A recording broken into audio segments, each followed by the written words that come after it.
Well, a lot of the internet, a lot of the content on the internet is free, and there absolutely is an expectation from most people that it should be free. It's interesting, the various models that exist, the newspaper industry probably being the most prolific industry that's struggling with this issue, because they charge for newspapers, albeit there's newsprint and people delivering them. They don't charge most newspapers for their content. They don't get as high advertising online as they do for their newspapers, and the readership is migrating online. So it's a classic example. And day by day, the Rupert Murdochs, who own the Wall Street Journal and the New York Times and the Washington Post, they debate this all the time at the senior level of management and then the board. Should we charge? Can we charge? If we're the first to charge, will we lose our readership? So it's a fantastic, interesting example of the ultimate content provider wrestling with this issue.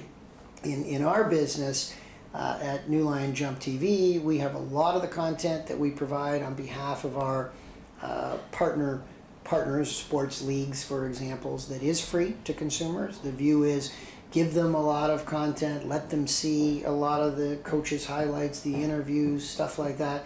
But then there's a lot of content that you have to pay for, the live games, the premium content. I personally think the hybrid model is the right business model if you've got a premium product, so that you provide a lot of information for free, you get a lot of unique visitors, you have a community aspect to your offering that's free, the social networking, but then you keep the real premium content behind the pay gate, and you have the best of both worlds. I think it depends for a producer or a filmmaker or a television maker a bit on their resources, and a bit on the extent to which they think they can be creative with new media. If they have a great storyline for a mini-series, a TV series, a movie, and they can go and sell that concept to a broadcaster, that's what they should do day one, because they can always then exploit it online as well in a more robust and flexible fashion. But if they either can't get the traction with broadcasters in Canada, then if they love their project and they believe in it, then they should build something for new media, and they should be as creative as they can with the technology, whether that's inviting responses or interaction or whatever it may be. That way they can, as I say, get their product out in front of people and show their creativity and their capabilities. I think we're going to continue to see leaps and bounds with respect to consumers' appetite to consume new media on the devices that some of them will look like phones, some of them will look like mini computers.